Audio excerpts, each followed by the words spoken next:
Hi girls, welcome back to my channel. I just wanted to do a quick video on vision boards because I realized that I've never actually done one in my whole entire life. I've never been the kind of person that when it starts a new year, like you sit down, you think about the goals you want to achieve for the year, you think about how your year is going to pan out. I don't know what it is, like I've never done that. I think when I think about it, I think I used to have this like fear because I really wanted to figure out why this was the reason why I wasn't able to like really plan out my my year is I always used to worry that if I make plans and they don't go ahead, that I'm going to be really disappointed, or something is going to happen and I'm going to be really worried that, you know, that thing didn't go ahead. And I was wondering, and I had to like literally like pray about it, because I was like, this can't be how to live life, to be worrying that if you make plans that they're not going to go ahead because you book holidays, you know in advance, you know you're going to be working in, you know, in 5 months time, like you put those things into place, you know, people's birthdays, you book plans with your friends to go somewhere in like, you know, 3 months time. So I was like, why is it scary to do a vision board? And I realized this because I just didn't want to be disappointed, because I put things down in writing and they haven't happened.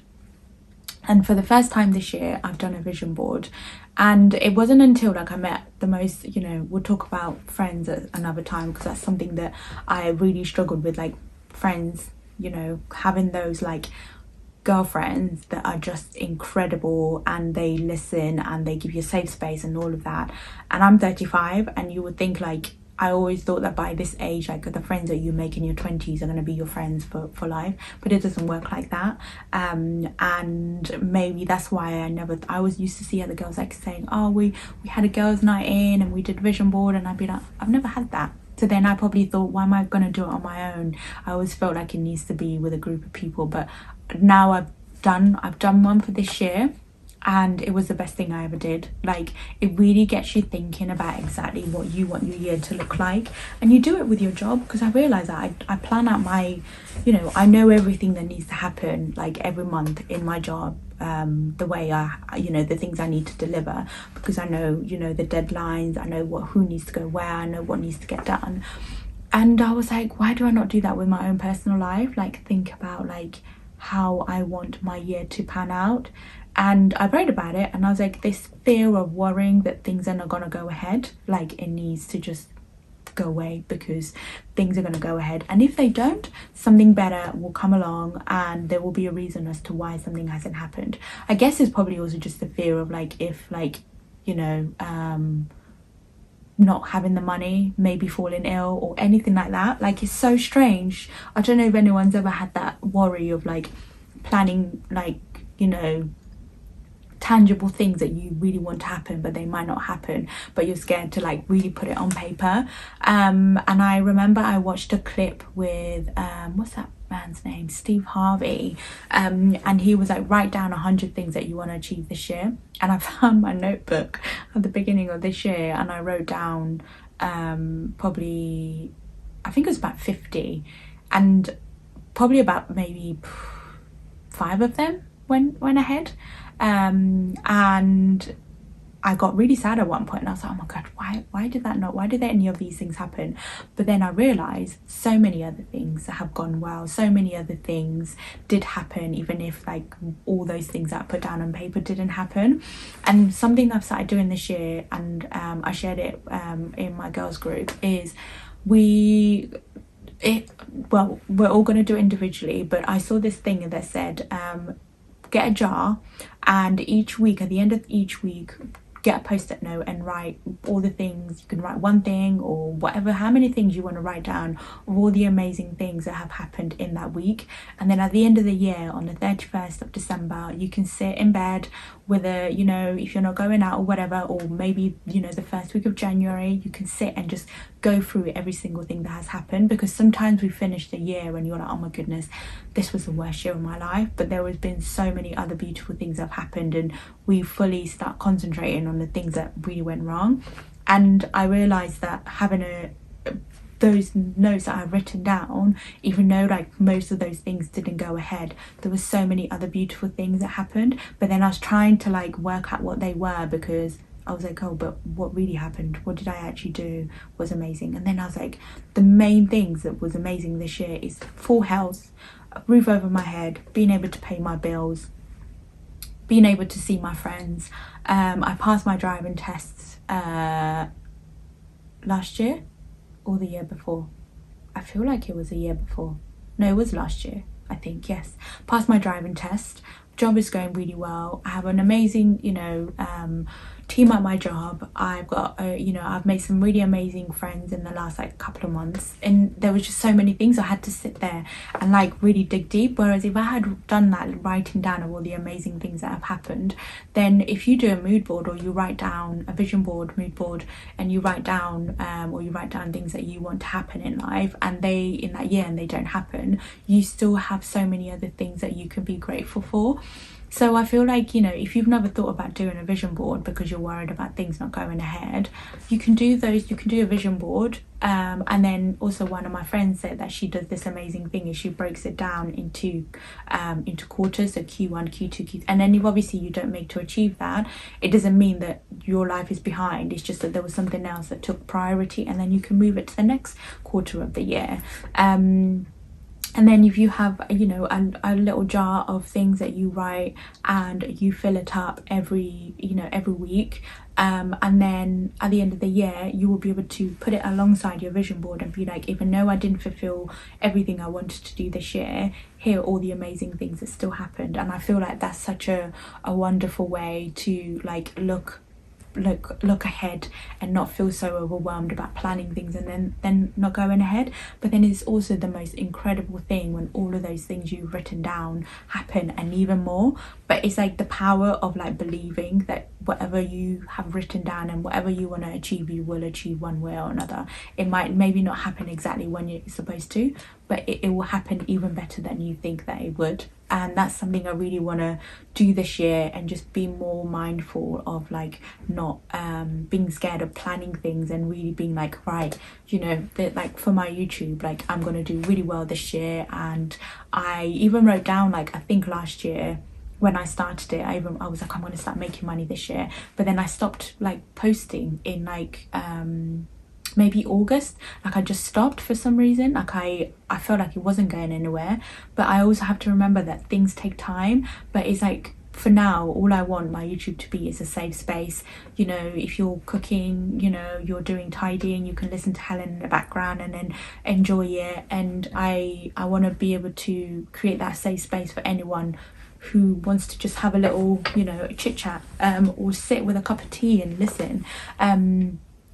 So that's something that I want to look back on this year and be like, yes, Helen, you carried it on. You didn't get scared. You didn't panic that you were, you know, you were only getting 100 views per video. You really kept going. And I think also for me is for my TikTok, I've got the link on here, so if you want to go and have a look at my little videos, and if you're on there, follow me, be friends. When I first started, I honestly was getting like 5 views a video, and I had like for months I had like under 100 followers, and I was like, oh my goodness, this is so slow.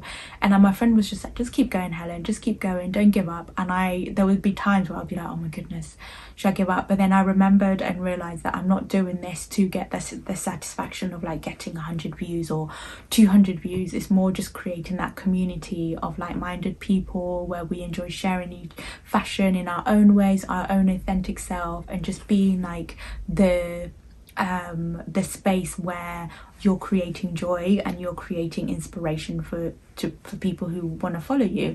And you know, because I reminded myself why I love doing fashion, now it's doing really well. Like I'm on over 1,000 followers on there, and it's like, oh my God, I literally can't believe it.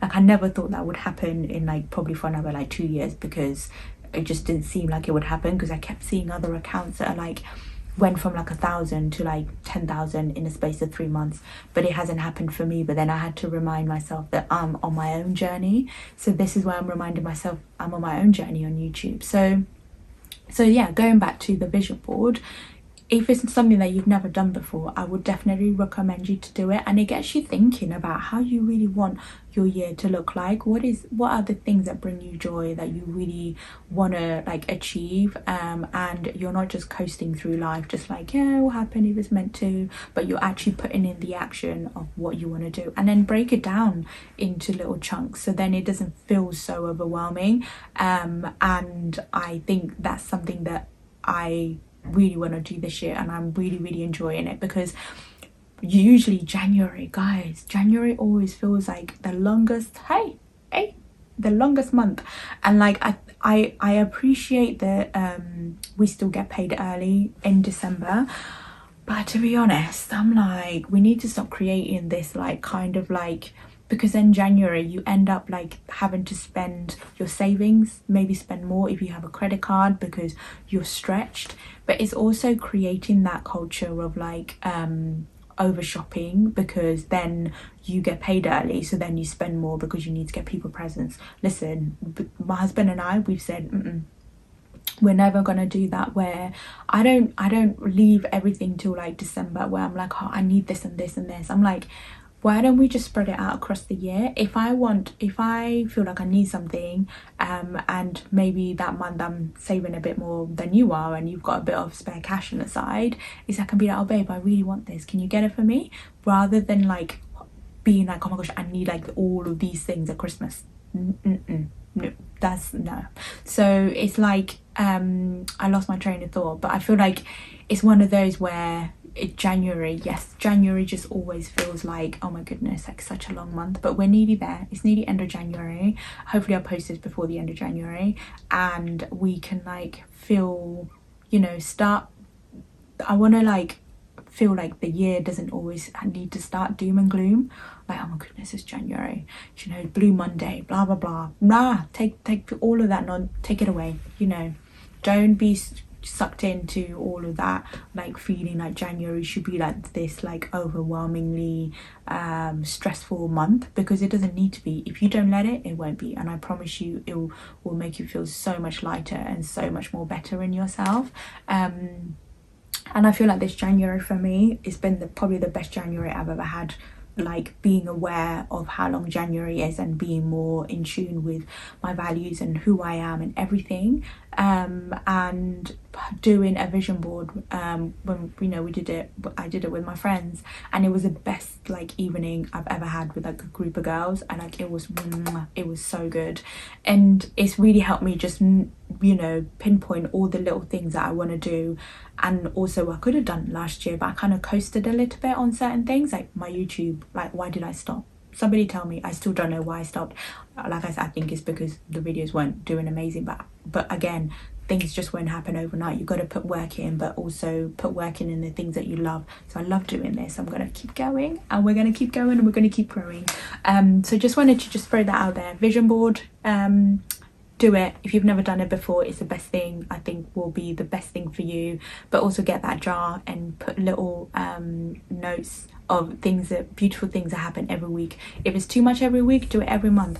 And my husband and I are doing it, and we're not saying who's and then at the end of the, well, we're going to put initials on the bottom, so then when we come to reading them, we can do it together. And I can't wait to just sit in bed with a hot chocolate, and then we just sit and just go through the year and read through them and be so proud of ourselves, and yeah, and just be happy with life, you know, because sometimes it can feel like the year's gone and you haven't done anything. But honestly, it's beautiful to see another year as well. Like, so many people didn't get to see 2025, so being here is a blessing. So remember that as well. But I'm gonna end on that, and we'll catch up very soon. Don't forget to subscribe. But yes, speak soon.